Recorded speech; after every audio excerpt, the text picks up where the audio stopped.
Baik, kami dari kelompok 2 yang terdiri dari saya Lutfatul Jannah dan teman saya Zidni Naila Rosyada akan membahas mengenai hadis Bukhari nomor 6195 tentang perencanaan pendidikan atau lebih terfokus pada niat.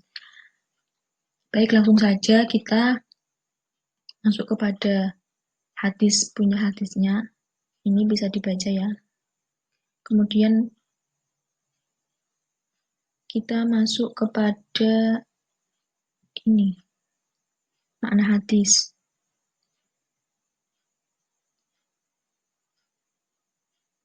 Lanjut membahas tentang kritik sanad. Kritik sanad ini terdiri dari urutan-urutan sanad dari hadis tersebut serta biografi-biografinya. Yang pertama Umar bin Khattab, kemudian Alqamah bin Waqqas Al-Laitsi, kemudian kepada Muhammad bin Ibrahim, kemudian Yahya bin Sa'id, kemudian Abdul Wahab, kemudian Qutaibah bin Sa'id. Setelah mengetahui urutannya, berikut adalah biografinya. Yang pertama yakni Umar bin Khattab Nufail. Dari kalangan sahabat, kunyah Abu Hafs, negeri Madinah, wafat pada tahun 23 Hijriah. Ulama tidak diketahui komentar sahabat. Kemudian yang kedua, Alqamah bin Waqqas bin Mihsan. Dari kalangan tabi'in kalangan tua, kunyah tidak diketahui, negeri Madinah. Kemudian ulama yang berkomentar yakni Ibnu Hibban berkomentar Athiqah, An-Nasai berkomentar Thiqah, Ibnu Hajar berkomentar Thiqah sahabat. Kemudian yang ketiga Muhammad bin Ibrahim bin Al-Haris bin Khalid. Dari kalangan tabi'in kalangan biasa, kunyah Abu Abdullah. Negeri Madinah, wafat pada tahun 120 Hijriah. Ulama yang berkomentar yang pertama Ya'qub Ibnu Syaibah berkomentar Thiqah, Ibnu Hajar Al-Asqalani berkomentar Thiqah lahu afrad, Az-Zahabi berkomentar menthiqahkan. Kemudian yang keempat, yakni Yahya bin Sa'id bin Qais. Dari kalangan tabi'in, kalangan biasa. Kunyah Abu Sa'id, negeri Madinah, wafat pada tahun 144 Hijriah. Beberapa komentar ulama, yakni Ibnu Sa'ad berkomentar Thiqah, Ibnu Hajar Al-Asqalani berkomentar Thiqah sahabat, Ahmad bin Hambal berkomentar paling sahabat, Abu Hatim berkomentar Thiqah, An-Nasai berkomentar Thiqah Ma'mun, Abu Zur'ah berkomentar Thiqah, Yahya bin Ma'in berkomentar Thiqah, Al-Ajli berkomentar Thiqah, Az-Zahabi berkomentar Imam. Kemudian yang kelima yakni Abdul Wahab bin Abdul Majid bin As-Salti. Beliau dari kalangan tabi'ut tabi'in kalangan pertengahan. Kunyah Abu Muhammad, negeri Basrah, wafat pada tahun 194 Hijriah. Komentar ulama dari Ibnu Hibban berkomentar Athiqah, Al-Ajli berkomentar Thiqah, Ibnu Hajar berkomentar Thiqah, Az-Zahabi berkomentar Hafidh. Kemudian yang keenam, Qutaibah bin Sa'id bin Jamil bin Tharif bin Abdullah. Beliau dari kalangan tabi'ul atba kalangan tua. Kunyah Abu Raja, negeri Himsh. Kemudian beliau wafat pada tahun 240 Hijriah. Komentar ulama dari Abu Hatim Thiqah, An-Nasai berkomentar Thiqah, Yahya bin Ma'in berkomentar Thiqah, Ibnu Hajar Al-Asqalani berkomentar Thiqah sahabat. Kemudian selanjutnya mengenai kajian linguistik. Kajian linguistik. Kalimat innama dalam ilmu balaghah disebut dengan al-hasyr, pembatasan, yang berarti sesungguhnya hanyalah. Seperti perkataan seorang pujangga, innama hubbi laki, sesungguhnya cintaku hanyalah untukmu. Adapun pada kalimat Innamal a'malu binniyah adalah berupa kalimat al-hasyr pembatasan yang bermakna tiadalah suatu amal melainkan hanya dengan niat. Karena tidak suatu pekerjaan disebut amal jika tanpa niat. Kemudian pada kalimat wa innama liimri'in ma nawa yang berarti bahwa setiap orang hanya mendapatkan apa yang diniatkannya. Artinya, setiap perbuatan yang kita lakukan jika disertai dengan niat semata-mata untuk mendapatkan pahala dari Allah, maka perbuatan itu akan bernilai ibadah. Seperti contohnya, kita ingin makan, di mana kita akan makan, kita meniatkan agar dengan makanan tersebut kita akan memiliki energi untuk melakukan ibadah kepada Allah, maka makan tersebut akan bernilai ibadah juga. Namun berbeda halnya ketika suatu ibadah seperti sholat. Ada seseorang sholat dengan niat berharap dilihat orang lain agar dianggap orang baik, maka orang sholat yang seperti ini tidak akan mendapatkan pahala, meskipun yang ia lakukan adalah suatu ibadah.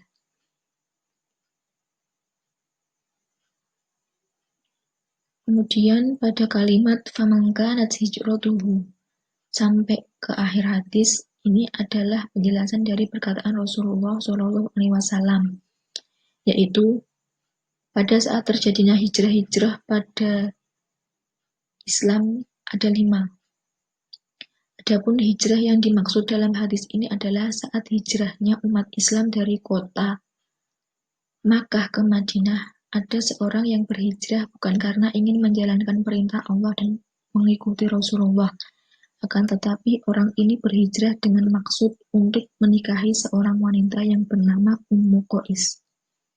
Sehingga nantinya orang tersebut dijuluki dengan nama Muhajir Ummu Qais.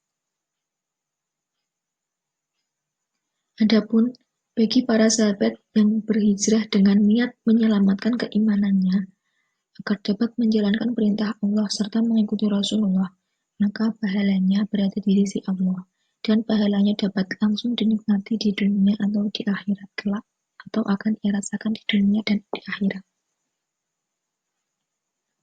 Kemudian selanjutnya membahas mengenai kajian tematis komprehensif.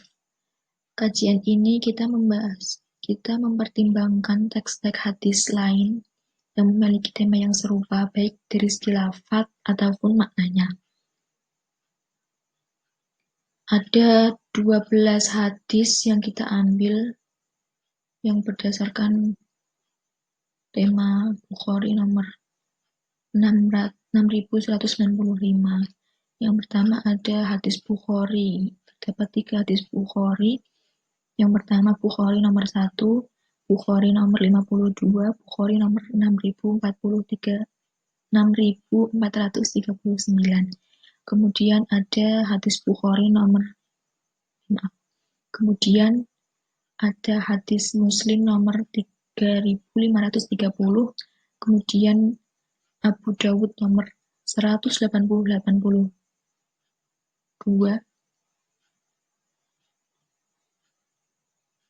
kemudian Tirmidzi nomor 1571, hadis An-Nasa'i nomor 74, An-Nasa'i nomor 3387, An-Nasa'i nomor 3734,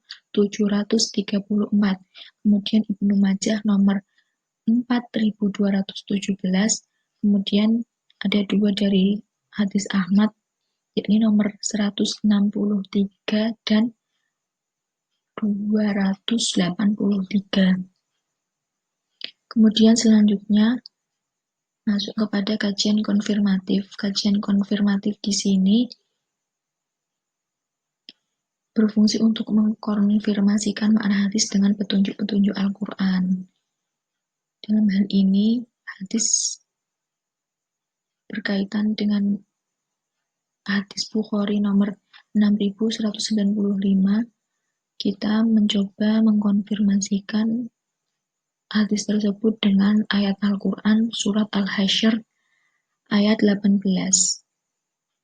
yang berbunyi Ya ayyuhalladzina amanu taqullaha wal tanzur nafsum ma qaddamat lighadin wattaqullaha innallaha khabirum bima ta'malun. Yang artinya, hai orang-orang yang beriman, bertakwalah kepada Allah dan hendaklah setiap diri memperhatikan apa yang telah diperbuatnya untuk hari esok. Dan bertakwalah kepada Allah, sesungguhnya Allah Maha mengetahui apa yang kamu kerjakan. Dari ayat tersebut, perencanaan atau niat dalam fungsi manajemen pendidikan sangat penting. Suatu kegiatan yang sukses biasanya merupakan indikasi dari perencanaan yang matang. Bahkan dalam kegiatan-kegiatan tertentu kita perlu menyiapkan beberapa lapis perencanaan agar kegiatan tersebut dapat mencapai sukses yang maksimal, sebagaimana yang kita kenal dengan istilah kayak seperti plan A, plan B, plan C. Jadi misal kita mempunyai plan banyak, itu misal kita dari plan A gagal, kita bisa menggunakan plan B. Kalau misal plan B masih gagal, kita bisa memakai plan C dan seterusnya. Jadi kita bisa menggunakannya dengan baik.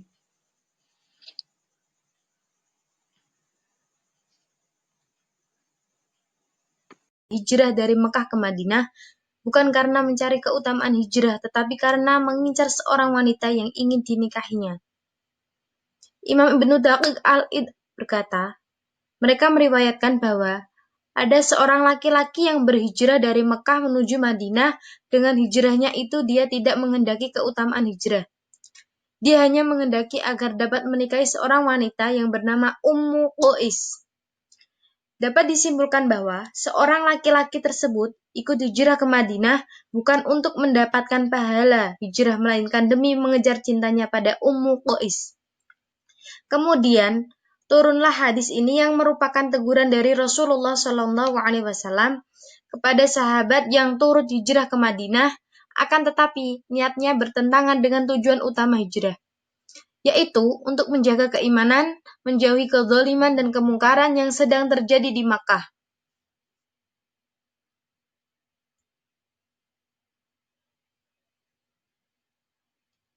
Analisis generalisasi atau analisis aspek kandungan pendidikan. Perencanaan pendidikan yang ditawarkan oleh Nabi Muhammad melalui hadis-hadisnya adalah perencanaan secara global. Hal ini yang dimaksud Rasulullah SAW adalah persiapan dalam arti ketika hendak melaksanakan aktivitas dalam kehidupan apapun itu, termasuk aktivitas pendidikan, sebaiknya harus dimulai dengan perencanaan atau persiapan. Perencanaan merupakan hal yang sangat penting, seperti halnya pembahasan hadis ini tentang niat seorang mukmin. Hal tersebut berkaitan dengan perencanaan. Niat dapat diumpamakan sebagai perencanaan meskipun niat belum terbentuk atau tergambar dalam hati atau pikiran manusia. Maka dari itulah, perencanaan atau niat adalah sangat mutlak adanya. Tanpa adanya niat atau perencanaan, maka aktivitas seorang tidak akan berhasil dan sia-sia. Begitu juga dalam perencanaan pendidikan harus direncanakan dengan baik dan matang, agar hasil yang dikeluarkan dapat memenuhi tujuan pendidikan. Karena ada dasarnya, tujuan perencanaan pendidikan adalah sebagai pedoman untuk mencapai sasaran yang telah ditetapkan dalam dunia pendidikan dan juga sebagai suatu alat ukur di dalam membandingkan antara hasil yang dicapai dengan harapan. Hadis ini juga menegaskan betapa pentingnya ikhlasun niyah, sebab keikhlasan merupakan syarat diterimanya amal soleh sebagaimana yang telah diketahui. Bahkan amal yang tidak dilaksanakan dengan hati yang ikhlas, baik karena ingin dipuji, ingin ketenaran, ingin harta dunia, dan semisalnya, akan membuat pelakunya celaka.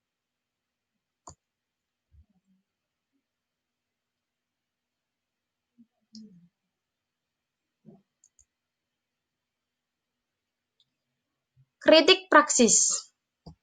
Berdasarkan pembahasan hadis Bukhari nomor 6195 memberikan pelajaran kepada kita bahwasanya persiapan dan perencanaan atau niat untuk melakukan segala sesuatu untuk masa yang akan datang sangatlah kita butuhkan.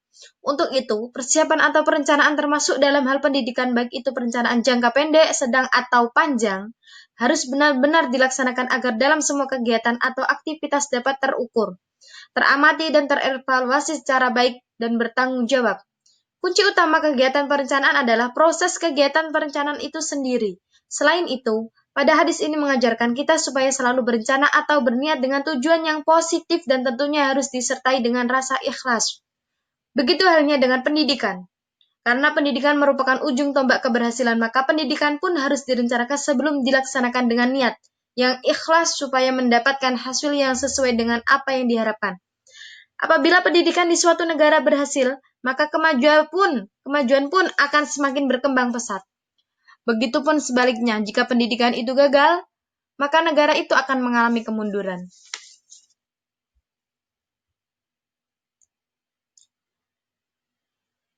Kesimpulan, untuk meraih keberhasilan dalam bidang pendidikan tentu tidak terlepas dari perencanaan. Karena dalam perencanaan itulah disusun target-target atau harapan-harapan dan juga metode-metode yang akan digunakan untuk mencapai tujuan pendidikan itu agar tersebut menghasilkan produk yang maksimal. Urutan sanad hadis Bukhari nomor 6195 adalah dari Umar bin Khattab, Al-Qamah bil Waqas Al-Laisi, Muhammad bin Ibrahim, Yahya bin Sa'id, Abdul Wahab, Qutaibah bin Sa'id. Dalam kajian komprehensif berkaitan dengan mempertimbangkan teks-teks hadis lain yang memiliki tema yang serupa, baik dari segi lafaz ataupun maknanya. Dalam kajian ini terdapat 12 hadis yang hampir sama dengan hadis Bukhari nomor 6195. Kajian konfirmatif berfungsi untuk mengkonfirmasikan makna hadis dengan petunjuk-petunjuk Al-Quran. Dalam hal ini, berkaitan dengan hadis Bukhari nomor 6195, penulis mencoba mengkonfirmasikan hadis tersebut dengan ayat Al-Quran surat Al-Hasyr ayat 18. Kemudian mengenai asbabul wurud hadis adalah ketika ada seorang laki-laki ikut hijrah ke Madinah, bukan untuk mendapatkan pahala hijrah, melainkan demi mengejar cintanya pada Ummu Qais. Kemudian turunlah hadis ini yang merupakan teguran dari Rasulullah SAW kepada sahabat yang turut hijrah ke Madinah, akan tetapi niatnya bertentangan dengan tujuan utama hijrah, yaitu untuk menjaga keimanan, menjauhi kezaliman dan kemungkaran yang sedang terjadi di Makkah.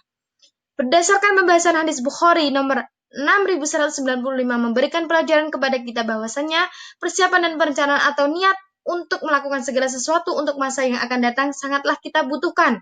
Untuk itu persiapan atau perencanaan termasuk dalam hal pendidikan, baik itu perencanaan jangka pendek, sedang atau panjang, harus benar-benar dilaksanakan agar dalam semua kegiatan atau aktivitas dapat terukur, teramati dan terevaluasi secara baik dan bertanggung jawab. Kunci utama kegiatan perencanaan adalah proses kegiatan perencanaan itu sendiri.